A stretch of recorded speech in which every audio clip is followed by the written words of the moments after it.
Hi, my name is Gerhard Schwartner, and welcome to our LinkedIn Live broadcast with Jack Siney. He is the founder and CEO of Front Race. Welcome, Jack. Hey, Gerhard. Pleasure to be here again. Great to see you. You look great. Always a pleasure to spend some time together. So, what interests me today, and I hope it will interest everybody else, is why is it that there is a movement now return to office and major companies making mistakes and they're operating blind and they may they may flop in the process. What is your take on that issue? It's so interesting. Yeah, the first thing I would say is I don't want to debate whether work from home or return to office or hybrid are good. There's people way smarter than me having that debate online. I'm sure we're all tired of hearing it, and it can get annoying.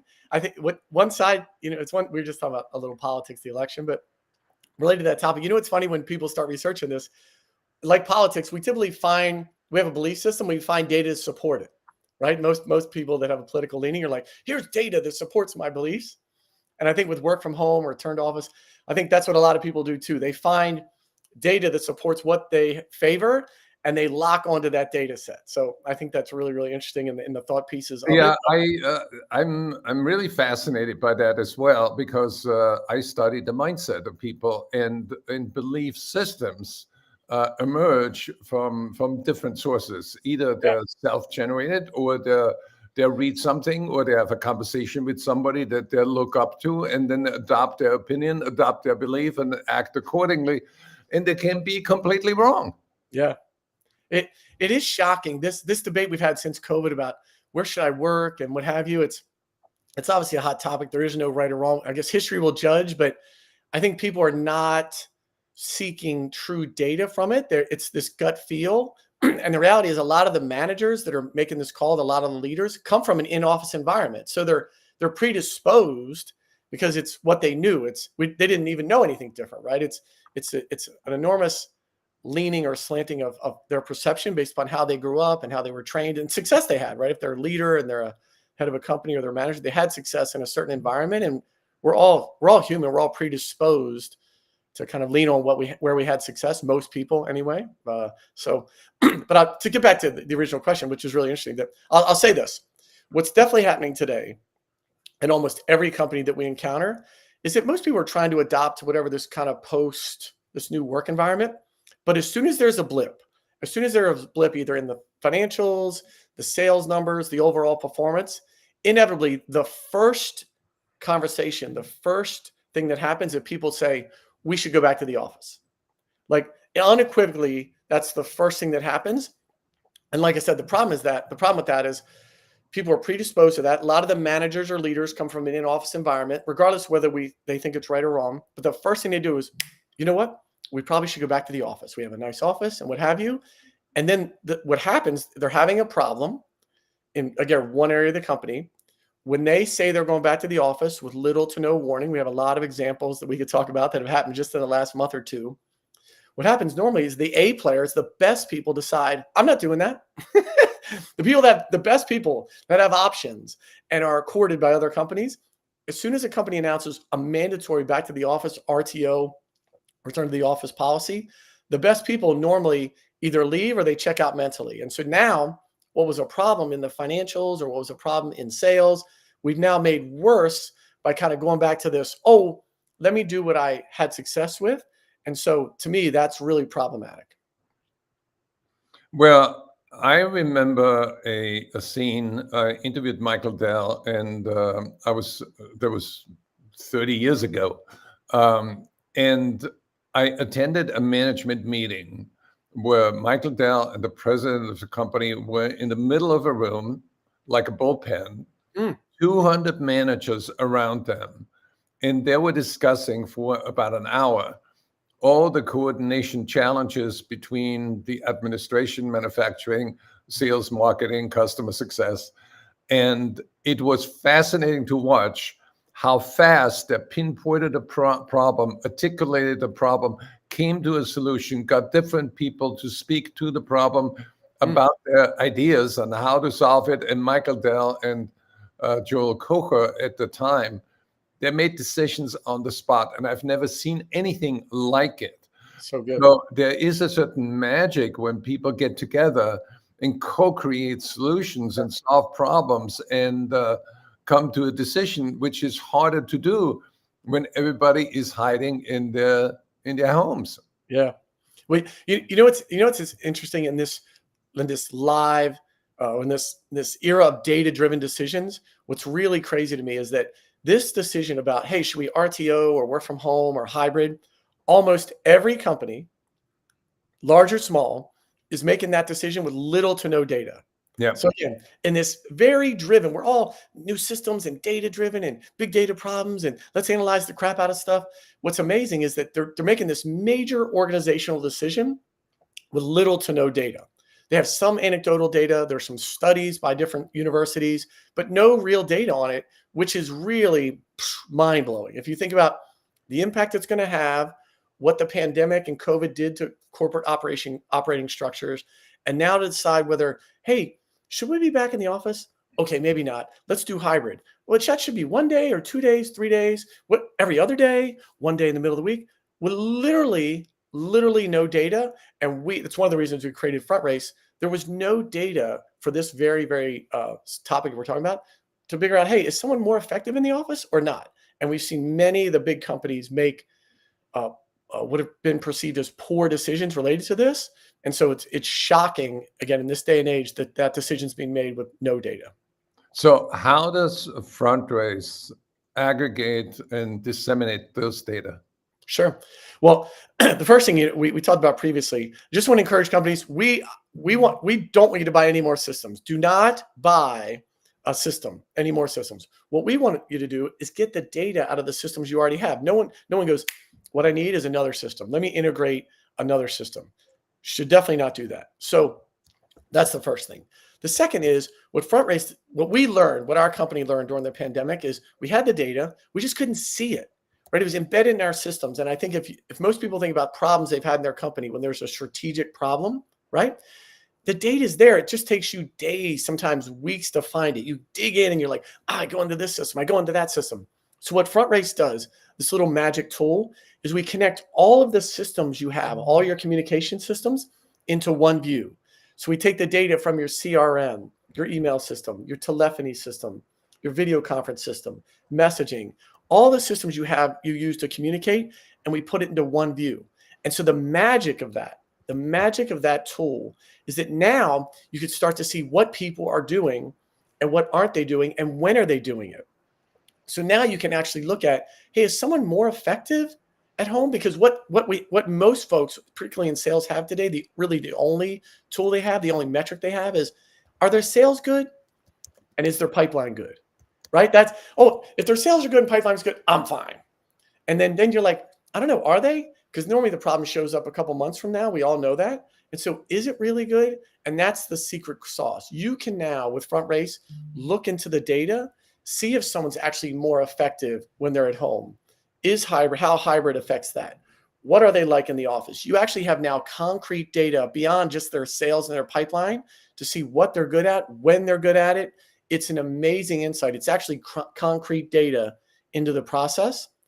And then the last thing I'll add that is the real world answer that a lot of people don't love, it actually comes down to the person, right? What Front Race allows you to do, if you think about a sales team, just say of 30 people, on that team, maybe 10 of them, about a third, can handle it. They've been there a long time. They know all the questions. They know the pricing.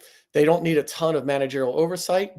But if 15 of the people in your team have been there less than a year, they are still trying to figure out what's happening, learn the culture, learn the right responses, it would be very, very challenging for them to be great at their job if they're stuck in their living room, stuck in their home office with very little feedback, very little coaching, very little insight and input to what they're doing.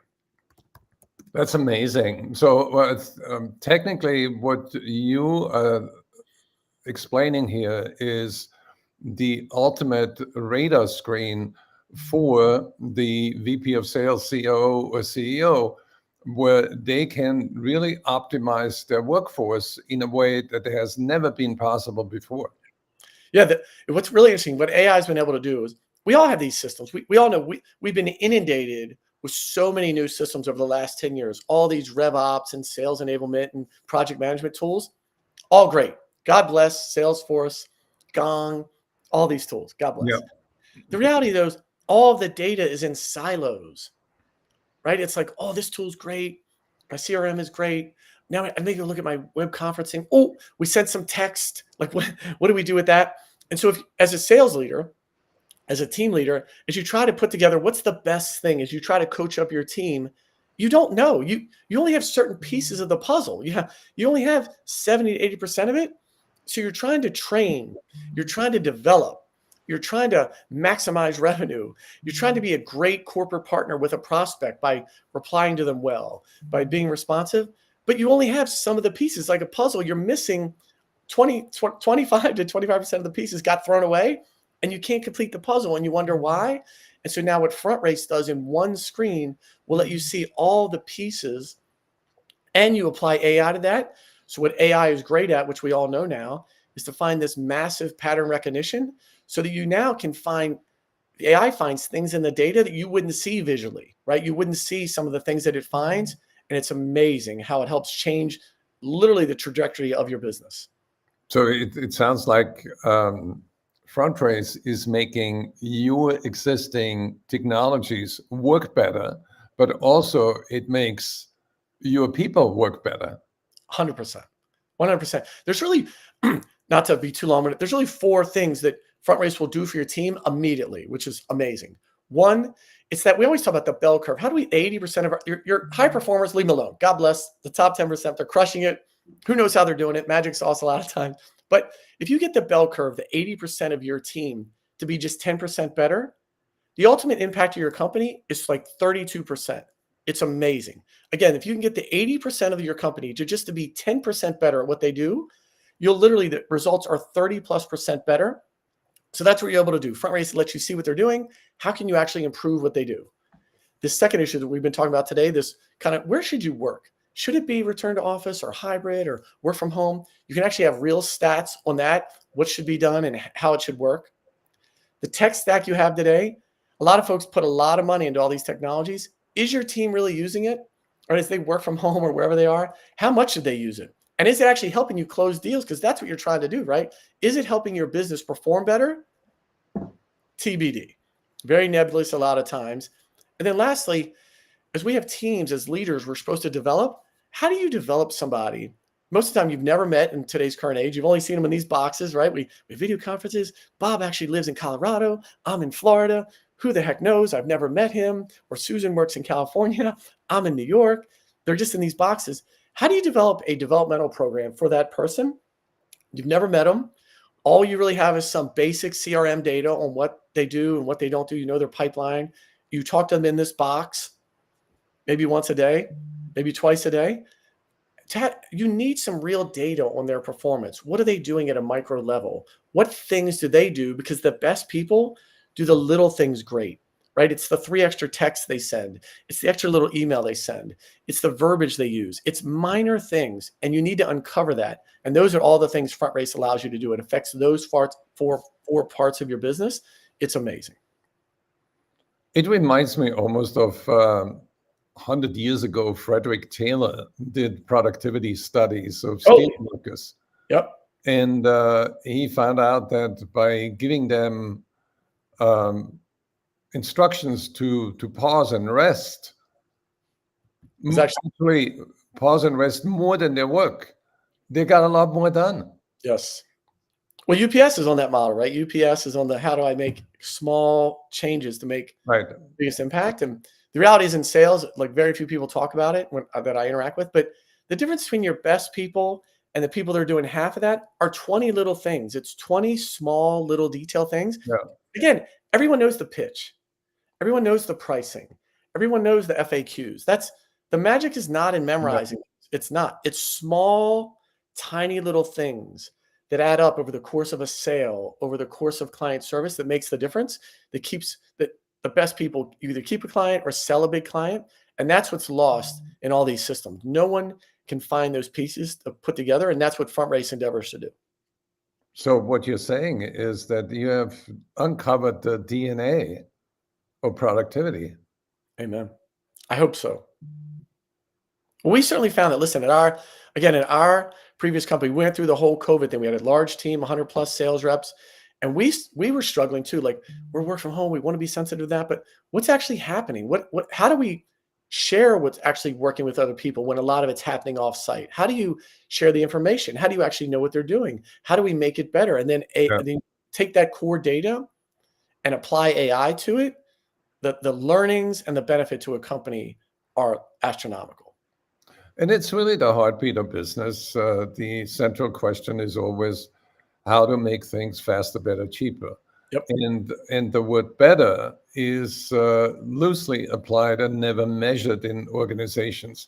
Because for some companies or CEOs, better means a 5% incremental improvement year over year. Yep. So if you do it for 100 years, you have a pretty substantial company.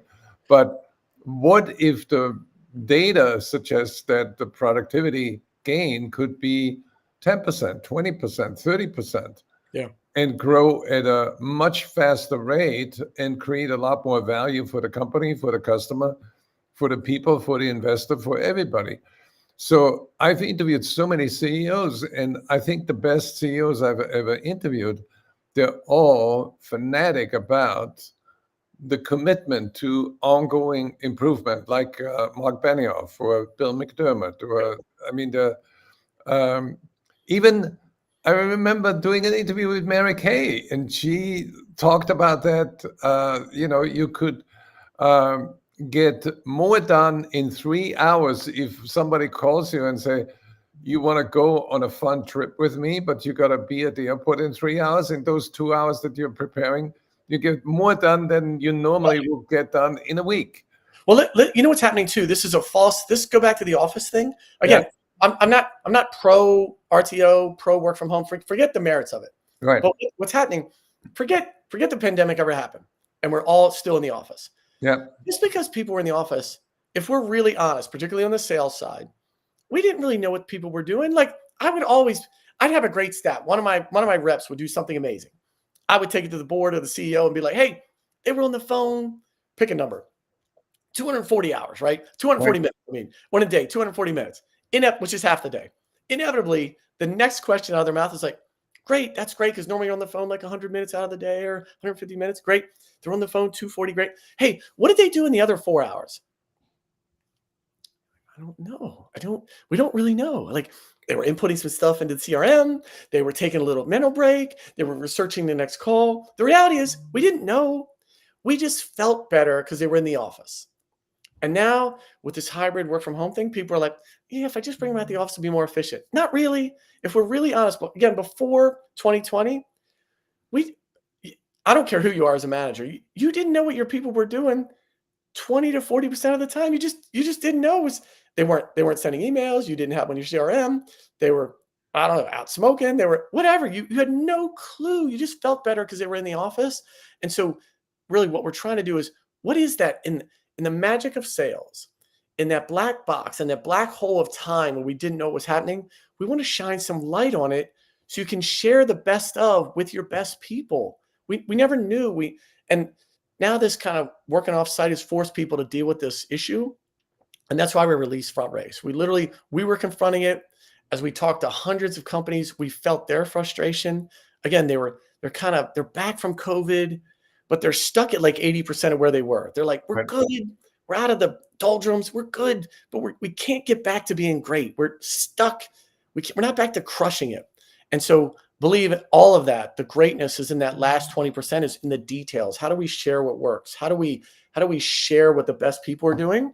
And it's been lost for years and years and years, way before 2020.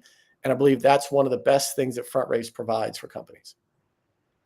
So what do your customers say when they use the product? That's great. So there's really two parts. Appreciate that. What a great setup. We do two parts. We connect all your systems and we deliver that data to a company live. By the way, quick sidebar, we'll do it for free for your company as part of our agreement with, and part of our time with Selling Power. We're actually, if you go to frontrace.com/selling power, We'll actually give you the build live, and we'll connect all of your systems for you, no obligation. When we deliver that initial data set, it is mind-blowing because people think a certain thing about what closes a deal, how people are working. There's some kind of all this old school mentality.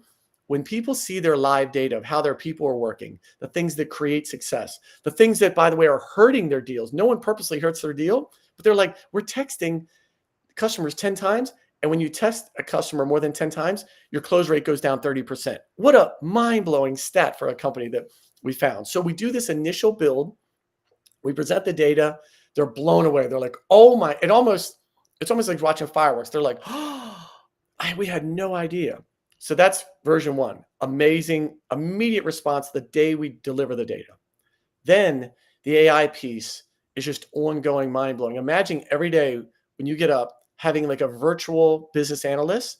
So AI serves up every morning a set of learnings to your company and to you as a leader about things that are happening that you don't readily see with your own eyes. Oh my gosh, you're trending this way behind the scenes. So-and-so used to be in your top, now they're in the bottom. Oh, your team, you trained them how to do a certain process. They used to do it at 90% of the time. Now they're down to 70. So 60 days from now, your sales are going to dip. All these things in the data that the AI provides, by the way, we push it out. You don't even have to go see it. The AI finds the data set, finds the massive pattern recognition in what you're doing to be successful. And by the way, the things you're doing that aren't being successful, and serves them up to you on a daily basis. And so folks typically have that kind of like open mouth, like, we had no idea. We had no idea. And so it's one of the things I want to emphasize with Front Race, not generic data across an industry, not generic data of some study done on 50 companies. It's your company data, right? So based upon things that have worked at your company historically that have been great, and things that you've done that didn't turn out great, it analyzes all of those things to tell you what works and what doesn't work statistically, and where you need to spend time developing your team when there's a hole in the process. What about security? Security of the data, security of our system. Yeah. Like, is the company data secure, or how do we secure it? Well, how do you make sure that the data that you are analyzing stays within Sure. your system and doesn't get filtered out to Russia?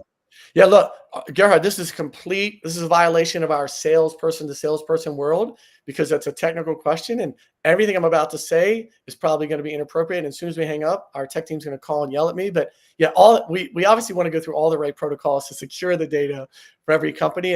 And so not my bailiwick, but I promise anyone that's interested in the solution, certainly all of your data set is very secure. And we want to meet all the compliances, and different companies have different levels. We deal with some security companies that do secure storage, that do email storage, and make sure we meet all the SOC 2 and other compliance that are needed. But I certainly want to make sure all of the data is secure. And it's one of the top priorities we have as a company as well, because you want to see it all, but you also want to make sure it's secure. But again, way over my intellectual ability to articulately tell you about the data security protocols. So speaking of AI, how does AI come into play with this? What exactly does AI do? And how do you train it on the data of a company? Sure. That's a great question. To be totally transparent, we had this solution at our last company. And so as we thought about sharing it, the core data set, connecting all of the data, is cool. And it's really mind-blowing. But we really didn't feel like necessarily it was its own company, right? It's like, oh, you connect the data, you kind of get it, you see it, what have you. But really what the advent of the AI and the growth of it so amazingly over the last 2 years particularly, has been amazing, because again, what AI, one of the things it's best at is trying to find massive pattern recognition in big data sets. Right. And companies we all know this.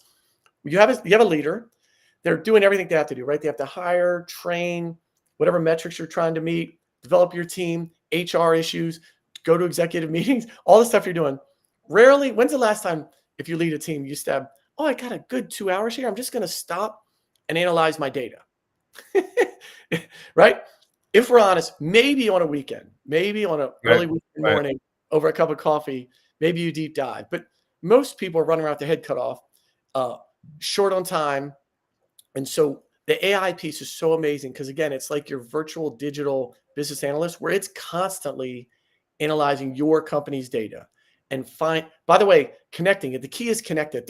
Every solution has AI in it. You're not a real company today. We all know if you go to any technology company's website, AI this, and AI that, and we have an AI version and dot, dot, dot.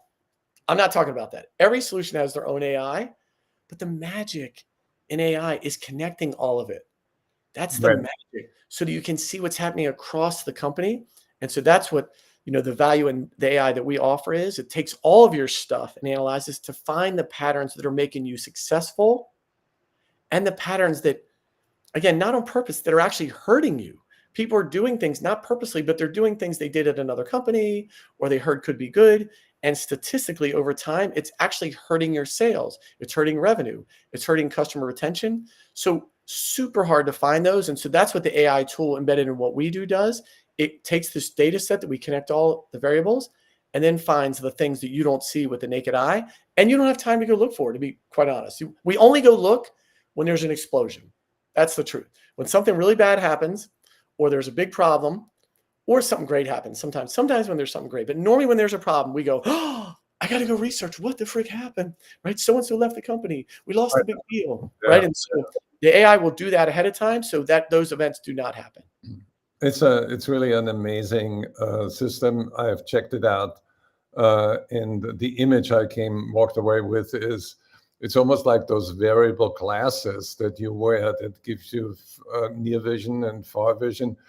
So you actually created like a vision where you have a microscope and a telescope in one set of glasses.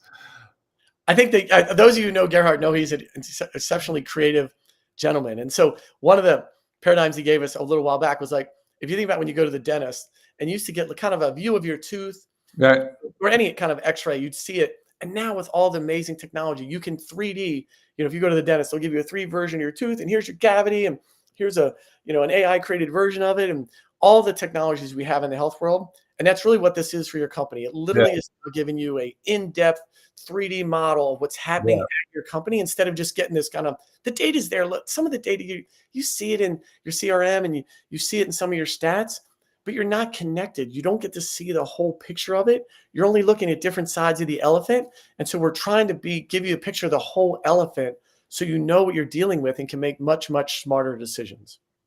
Well, head over to frontrace.com/selling power. I just pulled it up on my iPhone. Analyze all of your team's actions to identify the activities that close deals the fastest. Amen.